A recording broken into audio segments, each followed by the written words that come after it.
श्रीराम समर्थ. प्रपंचात भगवंताचे अनुसंधान ठेवा.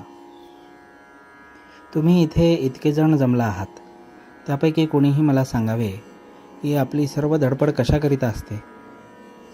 प्रत्येकजण सुखासाठी खटपट करीत असतो. प्रपंचात सुख मिळावे असे सर्वांना वाटत असते आणि त्याकरिता जो तो प्रयत्न करीत असतो. परंतु आजपर्यंत प्रपंचात कोणाला सुख मिळाले आहे? ज्याला मिळाले असेल त्याने तसे सांगावे. कोणी म्हणतो माझ्याजवळ संपत्ती आहे पण संतान नाही.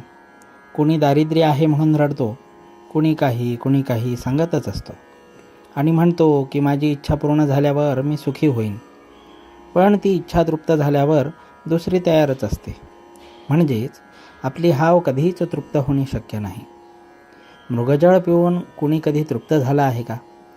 प्रपंचच जिथे खोटा तिथे सुख कसे मागता? याचा अर्थ असा नाही की प्रपंच सोडावा, पण तो सुखाचा कसा होईल हे पाहत जावे. मी तुम्हाला खात्रीने सांगतो की प्रपंच जर सुखाचा करायचा असेल तर त्याला एकच उपाय आहे. तो अगदी सोपा आहे. तो म्हणजे प्रपंच माझा नाही, तो रामाचा आहे असे म्हणा, म्हणजे झाले. हे दिसण्यात सोपे आहे, पण आचरणात आणायला अत्यंत कठीण आहे. ते परमात्म्याची कृपा झाल्याशिवाय साधायचे नाही. याकरिता रामाला अनन्य भावाने शरण जावे, म्हणजे त्याची कृपा होईल. त्याच्या कृपेला तुम्ही देहबुद्धीचा बंधारा घालू नका. सर्व विसरून भगवंताला आळवावे. भगवंताची कृपा आपल्यावर आहेच असे म्हणावे. ती काम करीतच असते. आपण आपल्या शंकेने ती झाकून टाकू नये. आपण भगवंताला म्हणावे, भगवंता, मी सर्वस्वी तुझा आहे. माझा प्रपंच हा तुझाच आहे. तुझी भक्ती कशी करावी हे मला माहिती नाही. तू मला मार्ग दाखव.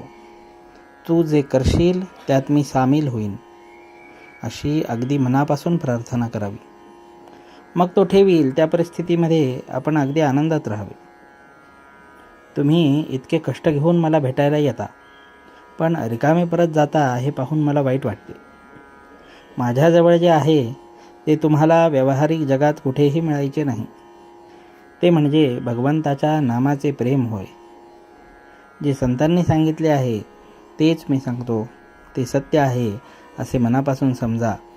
खरोखर राम तुम्हाला सुखी करील. तुम्हाला माझा आशीर्वाद आहे की तुम्हाला नामाचे म्हणजे भगवंताचे प्रेम खात्रीने लाभेल. सुखाने प्रपंच करा, पण त्यामध्ये भगवंताच्या अनुसंधान ठेवा. जानकी जीवन स्मरण. जय जय राम.